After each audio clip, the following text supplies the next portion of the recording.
Il est 8h31. Bretagne 5, l'invité de la matinale. Et ce matin, notre invité est Yann Hamon. Il est co-secrétaire du groupe local Europe Écologie Les Verts Baie de Saint-Brieuc. Il est avec nous en direct ce matin au micro de la matinale. Je l'en remercie. Bonjour. Bonjour, merci à vous.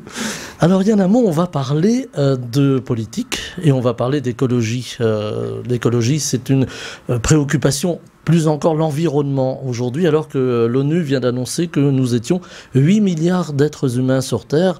J'allais presque vous demander, je ne sais pas si vous avez la réponse, mais est-ce qu'on va pouvoir survivre à 8 milliards alors qu'on épuise déjà les ressources de la planète ?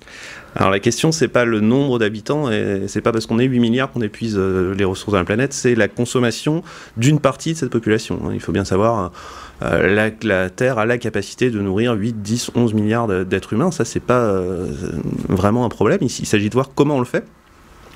On n'a pas par contre la capacité d'avoir 8 milliards de personnes qui ont le mode de vie actuel des Européens ou le mode de vie actuel encore pire des Américains. Ça, c'est évidemment impossible. Mais considérer que le problème, ça serait qu'on est actuellement trop nombreux, c'est un petit peu facile.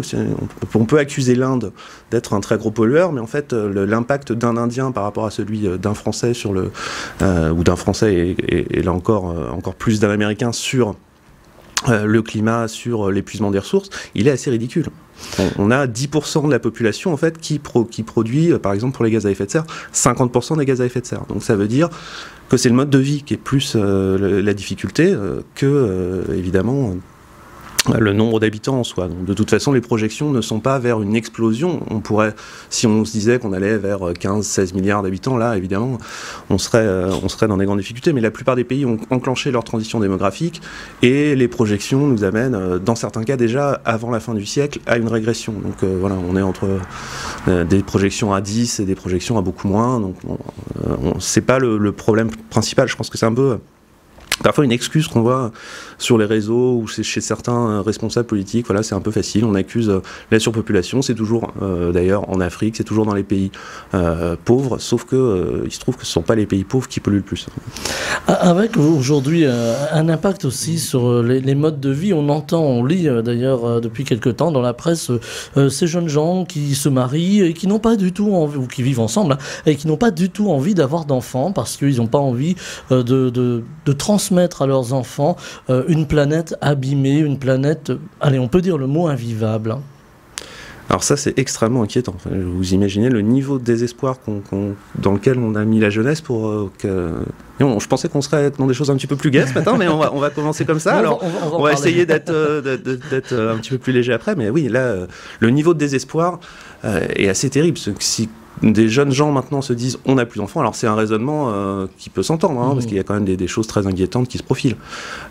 C'est aussi notre travail, c'est le travail des gens qui sont aux responsabilités là maintenant de montrer qu'on agit vraiment. Et je crois que ce qui crée cette éco-anxiété, c'est pas les écologistes qui alertent, c'est l'inaction des gouvernements, c'est la fuite en avant de certaines entreprises, voilà, qui nous donnent pas des perspectives très réjouissantes.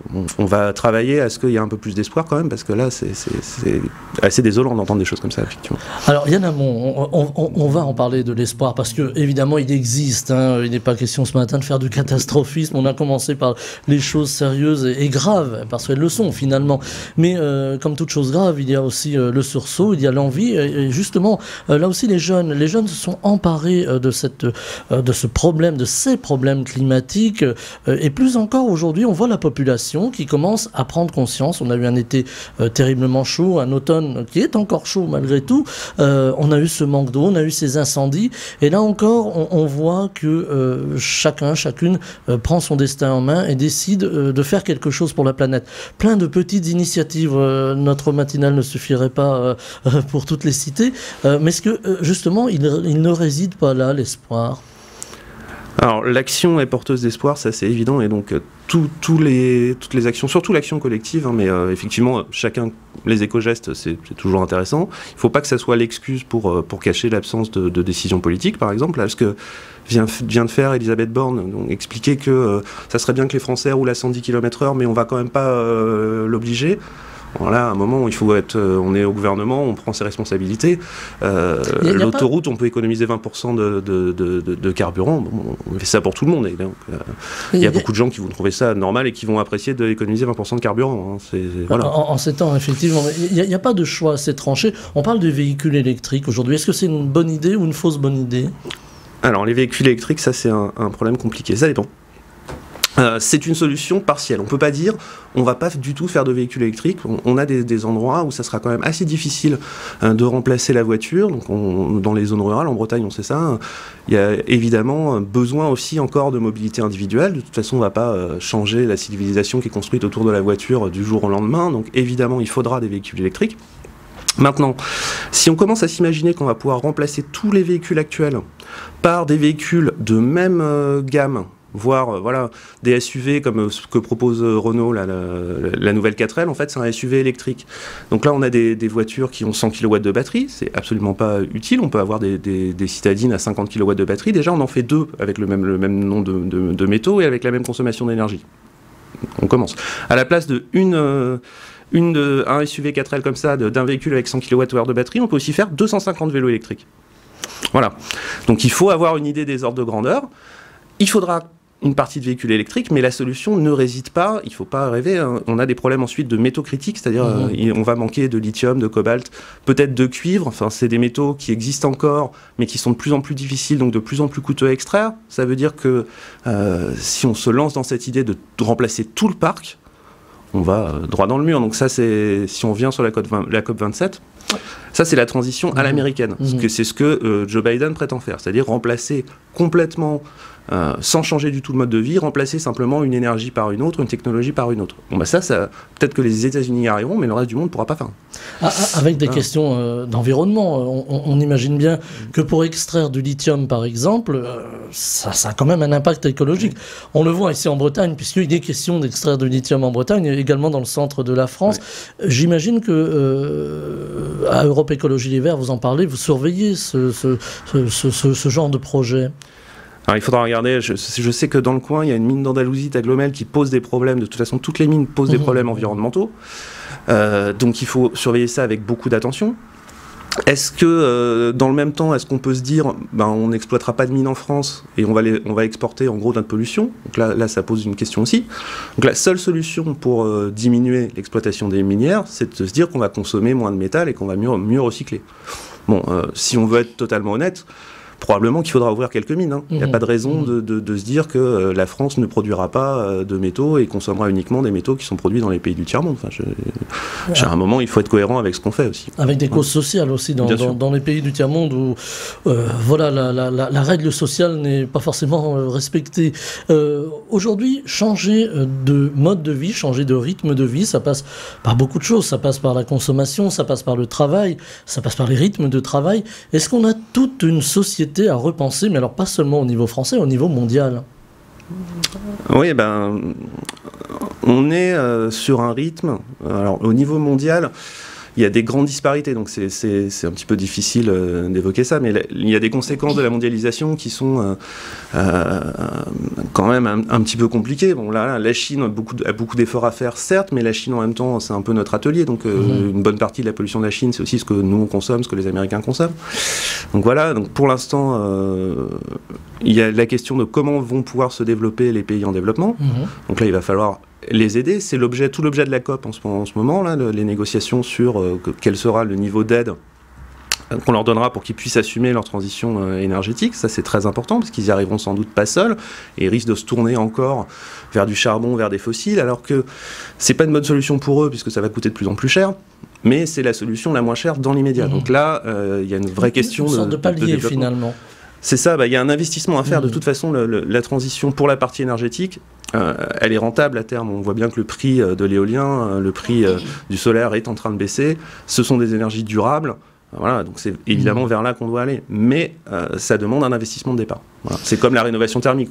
Ça demande un investissement de départ. Donc il y a tout un tas de choses déjà qu'on peut faire qui sont plutôt un gain de confort pour les citoyens, celle-là, il serait temps qu'on les fasse. Sur la rénovation thermique, il y a eu un amendement, par exemple, proposé à l'Assemblée nationale de 7 milliards, posé par le groupe des écologistes, de 7 milliards supplémentaires pour accélérer la rénovation thermique. Bon, ça a été rejeté. Voilà, donc on reste sur les 3 milliards actuels qui sont nettement insuffisants. On sait qu'il faudrait arriver à 10-12 par an pendant plusieurs années pour pouvoir assurer la rénovation de l'ensemble des passoires énergétiques. Alors qu'on sait bien que les passoires énergétiques, en règle générale, ce sont aussi les bâtiments ou les logements qui sont habités par les plus précaires, les familles les plus précaires. Bien sûr. Il y a une forme d'incompréhension finalement, on va dire, du gouvernement face à cette situation.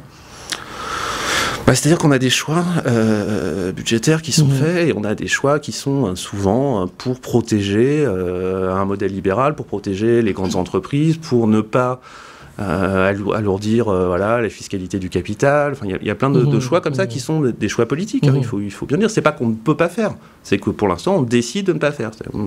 On a commencé à parler un peu de la COP. Emmanuel Macron, il est excellent pour faire des très beaux discours à la COP sur l'écologie et sur ce qu'il faudrait faire au niveau de la planète. Le problème, c'est qu'en France, il est régulièrement condamné. Il a été condamné 2 fois pour inaction climatique. Bon. La COP 27, qu'est-ce que vous en attendez aujourd'hui? Est-ce que c'est une COP de plus ou est-ce qu'il y a peut-être quelques pistes qui peuvent se dégager? Alors, il ne faut pas se tromper, c'est très important qu'il y ait des COP. Avec toutes les limites qu'on peut apporter, c'est quand même essentiel qu'il y ait une coopération internationale sur ce sujet, parce que c'est un sujet où les pays développés, les pays en développement ont besoin de se parler, d'échanger, de fixer des caps. C'est extrêmement important qu'il y ait des COP. Maintenant, il y a des grosses limites, et l'une de ces limites, c'est qu'on trouve finalement dans les COP, on a plus de représentants des lobbies des énergies fossiles que de représentants des ONG environnementales. Évidemment, ça pose quelques petits problèmes pour tirer des conclusions ambitieuses. Là, cette année, il était question qu'on acte la sortie nécessaire du gaz et du pétrole. On verra que ça sera sans doute pas encore le cas. Donc on a réussi à le dire que pour le charbon, ça y est, il fallait qu'on sorte, il est temps. Ça ne veut pas dire qu'on sort, mais au moins on a la perspective de sortir à terme. Il faut dire la même chose pour le pétrole et le gaz, parce que si on consomme l'intégralité de notre pétrole et notre gaz, on va vers un réchauffement climatique absolument catastrophique. On est très très au-dessus de l'accord de Paris, là. Donc il faut qu'on accepte de ne pas consommer tout le pétrole et le gaz qu'on a déjà trouvé. C'est ça qu'il faut se dire. Et on cherche toujours du pétrole, c'est le cas aux États-Unis avec le gaz de schiste, enfin le pétrole ou le gaz de schiste qui est exploité aujourd'hui et que l'on va peut-être, on a déjà quelques importations en Europe, en France, justement pour pallier la crise du gaz suite à la guerre en Ukraine. La Russie ne fournit plus de gaz à l'Europe, ou peu. Là aussi, la géopolitique s'invite à la COP27. Est-ce que ça peut avoir des conséquences néfastes finalement? Alors les conséquences de la guerre en Ukraine, c'est compliqué parce qu'il y a des aspects positifs sur le climat. On voit bien que ça force les gens et les administrations, les entreprises à réfléchir à leurs questions d'énergie. Ça peut avoir aussi des aspects à court terme assez délétères parce que on a relancé des centrales à charbon par exemple, où comme vous dites, on fait plus recours au gaz de schiste. Bon, il s'agit de voir comment on s'adapte, comment on pense à moyen terme. Je ne sais pas si construire des terminaux méthaniers pour liquéfier du gaz de schiste maintenant, c'est vraiment une décision d'avenir. Peut-être qu'on pourrait essayer quand même de se dire on va plutôt aller vers du renouvelable, vers de la biomasse, vers d'autres solutions que de l'importation du gaz de schiste américain à long terme. Voilà. Je pense qu'il y a une difficulté. On parlait tout à l'heure des citoyens, des jeunes et des moins jeunes, qui prennent en main aujourd'hui, j'allais presque dire leur destin écologique, leur destin environnemental. On voit beaucoup d'initiatives, parmi lesquelles des gens qui montent des coopératives pour acheter des éoliennes, des panneaux solaires, parfois un petit barrage hydroélectrique. Alors un petit, parce qu'on ne va pas construire, on va pas reconstruire de grands barrages. Mais est-ce que c'est peut-être là aussi un filon, si vous me permettez le terme, important et intéressant? L'investissement citoyen, c'est quelque chose d'assez intéressant. Là, on voit deux ou trois initiatives qui sont lancées et une volonté des collectifs de se réunir. Par exemple, on a quelque chose qui se lance contre la publicité lumineuse à Saint-Brieuc, où on a Extinction Rebellion, mais aussi des listes locales, Langueux en transition, qui viennent se apporter et puis se mettre ensemble. Il y a Youth for Climate et Attaque aussi. Donc voilà, on a quelque chose, une dynamique collective qui est importante. Donc on part de l'associatif des citoyens. On a un défi sur l'énergie qui est en cours aussi sur Saint-Brieuc, pareil, mené par différents collectifs. Donc là, on a des initiatives qui sont porteuses et qui amènent à une réflexion. Voilà. Bon, ça, effectivement, c'est intéressant. Je pense que c'est important que dans les prochains grands projets de renouvelables, il y ait une part plus importante pour les territoires, pour que ça soit mieux compris, mieux accepté. C'est un peu le sens de ce qui a été voté au Sénat, pourtant par une majorité de droite, mais là il y a eu un consensus assez large sur les énergies renouvelables pour que les maires soient impliqués. Je pense que là on va plutôt dans la bonne direction. On pourra faire plus, mais au moins il y a un essai de concorde un petit peu et on prend le sujet au sérieux. Donc là c'est des choses intéressantes. Une grande prise de conscience, y compris de quelques politiques. Là c'est plutôt un bon signal. On a aussi aujourd'hui un problème ici en Bretagne, dans d'autres régions de France évidemment, c'est l'eau. Depuis des années, il y a les problèmes de la pollution de l'eau. Aujourd'hui il y a le manque d'eau qui se fait sentir. On l'a vu avec cet été très sec, les nappes phréatiques qui ne remontent pas. Il pleut au moment où l'on se parle là au micro de la matinale, il pleut beaucoup, mais ça ne suffira pas pour remonter les nappes phréatiques. Et on s'aperçoit quand même que la consommation d'eau, même si elle a un peu fléchi, ne diminue pas vraiment. Est-ce que là aussi il va y avoir tout un travail de pédagogie, d'explication sur le terrain pour essayer d'amener tout un chacun, y compris d'ailleurs les industriels, à limiter leur consommation d'eau? Alors là, pour le coup, je pense qu'il y a des efforts à faire au niveau des particuliers, peut-être un peu, mais alors c'est pas sur eux qu'il faut faire porter l'essentiel de la charge, parce qu'en Bretagne, là, la question de l'eau, c'est d'abord la question agricole, la question un petit peu industrielle, mais surtout la question agricole, et il faut réfléchir à quels sont les usages, qu'est-ce qu'on se développe, est-ce qu'on continue à faire du maïs, est-ce que, par exemple, là, il y a un projet d'usine à saumon qui s'installe, qui est en prévision du côté de Plouisy, ça va consommer 600 mètres cubes d'eau par jour, 600 mètres cubes d'eau, sur un territoire qui a été en très très grand risque de sécheresse dès cet été, donc au premier été catastrophique. On aura de l'eau peut-être qui sera toujours prélevée pour que les saumons, on va nous expliquer que c'est indispensable et que évidemment on gardera de l'eau pour eux le plus longtemps possible, mais les citoyens auront peut-être le robinet coupé. Donc là, il faut réfléchir aussi aux projets qu'on développe. Il y a un certain nombre de projets, je crois que c'est la priorité là, des 2-3 ans à venir sur le territoire d'un point de vue écologique, c'est d'arrêter la fuite en avant sur des projets d'élevage industriel, sur des projets d'infrastructure qui sont toujours dans le même modèle de développement qui arrive à son terme et qui ne prend plus en compte la nécessité de sauvegarder des terres agricoles, la nécessité de préserver la ressource en eau, la nécessité de diminuer, parce que c'est ça qu'il va falloir expliquer, et ça va pas être facile, on est bien d'accord, mais pour limiter les pollutions et pour partager la ressource en eau, il va falloir à un moment diminuer le cheptel en Bretagne. C'est ça qu'il faut dire. Personne n'ose le dire. Ça veut dire diminuer la rentabilité aussi pour les exploitations agricoles? Non, ça je crois pas. Je crois que la rentabilité par bête, elle n'est pas forcément très élevée. On a souvent des problèmes, on les voit bien d'ailleurs, les agriculteurs au niveau du prix du porc, du lait. La rentabilité, surtout par travailleur, elle est quand même assez faible dans les grands élevages intensifs. Attention, et pourtant ce sont des élevages très subventionnés. On peut arriver à un modèle qui soit socialement meilleur, qui fera travailler plus de gens avec des exploitations plus petites, avec un prix sans doute un petit peu plus élevé, mais aussi avec des compensations. Et là l'Europe aura un rôle à jouer, c'est-à-dire qu'il faudra réorienter la façon dont sont calculées les aides. On va rentrer dans des choses assez techniques, mais quand on donne des aides au nombre de bêtes ou à l'hectare, on pousse vers un modèle de plus en plus industriel, alors que si on avait des aides qui étaient plutôt calculées sur le nombre de salariés, on pourrait développer un modèle paysan un peu plus intéressant. Donc là, il y a une vraie question à se poser, et aussi dans la manière dont on va régler et payer les services environnementaux. C'est-à-dire qu'en ce moment, on donne des subventions à des éleveurs pour qu'ils polluent un petit peu moins, pour qu'ils diminuent un petit peu leur rejet d'azote, alors que peut-être on pourrait penser les choses différemment et essayer de calculer combien ils nous coûtent en fait pour un certain nombre de gens. Et donc voilà, il faudrait peut-être les imposer. Et à côté de ça, des éleveurs qui sont dans des modèles extensifs beaucoup plus positifs, des gens qui font du maraîchage bio, peut-être que oui, il faudra les récompenser pour services rendus à la nature. C'est là qu'il y a quelque chose à créer. On parle depuis des années des circuits courts. Alors ils ont vu le jour, ils ont même explosé lors de la crise du Covid. on a vu les gens aller consommer, les consommateurs, les citoyens aller consommer à leur porte. Bon, voilà, on ne pouvait pas sortir. Mais la crise Covid, ou en tout cas le pic de la crise étant passé, on a repris les mauvaises habitudes et on est reparti au supermarché. Voilà. Est-ce que là aussi, il y a tout un travail à faire pour... On parlait tout à l'heure de changer les modes de consommation. Est-ce qu'on peut commencer par là, par exemple ? Alors là, oui, sur les circuits courts, effectivement, je crois qu'il y a quand même un engouement, un développement. Il faudra regarder les chiffres. On n'était sans doute pas au pic qu'on était on a pu être avec le Covid, mais ça va quand même plutôt dans le bon sens. Maintenant, ça rentre dans les mentalités, finalement. Ouais, clairement.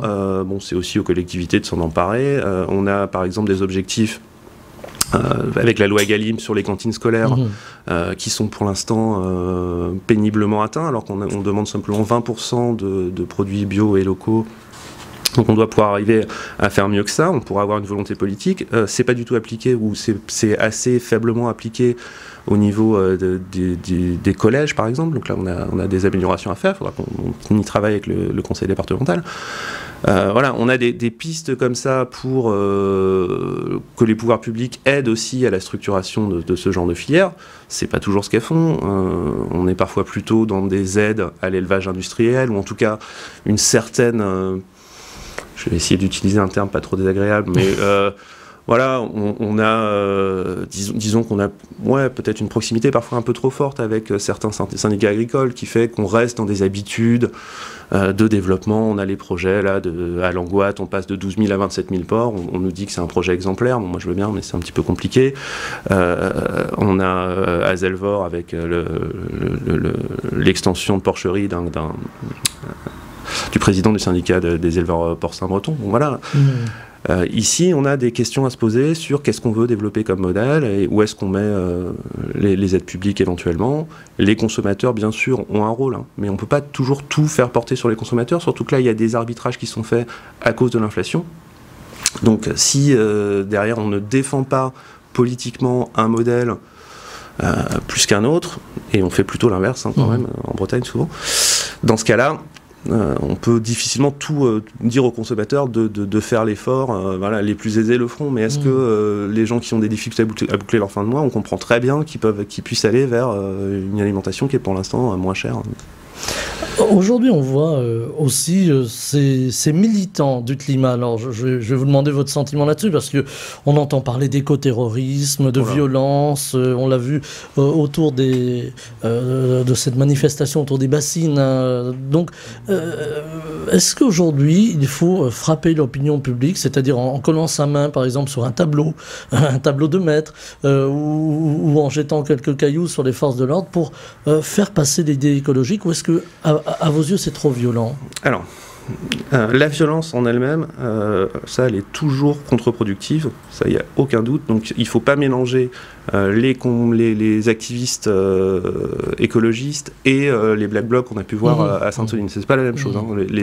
Ce sont deux cas différents, et il y a dans un cas une volonté d'affronter les forces de l'ordre qui n'a rien à voir, peu de choses à voir, non, rien à voir avec le combat écologiste. D'autant que la manifestation était plutôt calme. Oui, c'est ça. Ouais. Donc on avait des élus, des gens qui étaient là. Bon, certes, la manifestation n'avait pas été autorisée, mais c'est plutôt ça qui était scandaleux que la présence des manifestants sur l'endroit. Et ce combat contre les bassines, il est parfaitement légitime. Donc là, il n'y a absolument pas de question. Donc la violence, c'est une chose, et la violence, c'est contre-productif.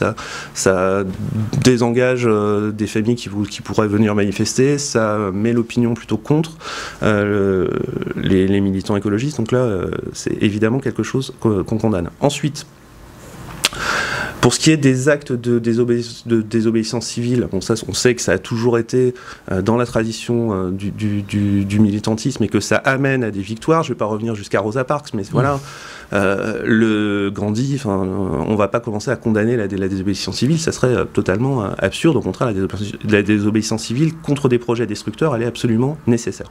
Voilà, je faisais bien le distinguo non, mais c'est très important. Violence et puis désobéissance, évidemment. Voilà, et alors après... Bon, on parlait d'éco-terrorisme, évidemment, on est dans quelque chose de totalement ridicule. Enfin, on se rappelle de ce que c'est le terrorisme en France, que comparer ce qui s'est passé à Sainte-Soline et le Bataclan, enfin, c'est honteux.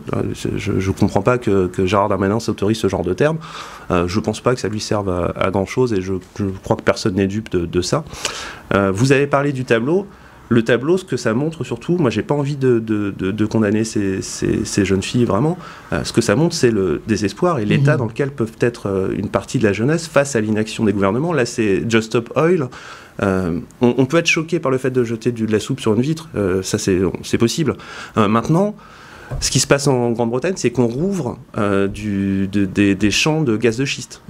Ça, pour des jeunes filles qui ont 18-20 ans, c'est absolument scandaleux, parce que là, on met, c'est bien clair, hein, on met la suite de leur existence en danger. On ne peut pas s'étonner après et se plaindre, comme on l'a fait au début, que des jeunes gens n'aient pas envie d'avoir d'enfants, si c'est ça qu'on leur donne comme perspective. Donc moi, ce qui est grave dans cette affaire, c'est quand même plutôt le fond et l'histoire de la fracturation hydraulique, même si, évidemment, ça fait beaucoup de bruit, on n'arrive pas à comprendre ce que c'est, donc on peut discuter sur la méthode. Mais ce qui me choque là-dedans, c'est surtout le désespoir de ces jeunes filles et le fait qu'on continue à les emmener vers le mur, quoi. C'est ça.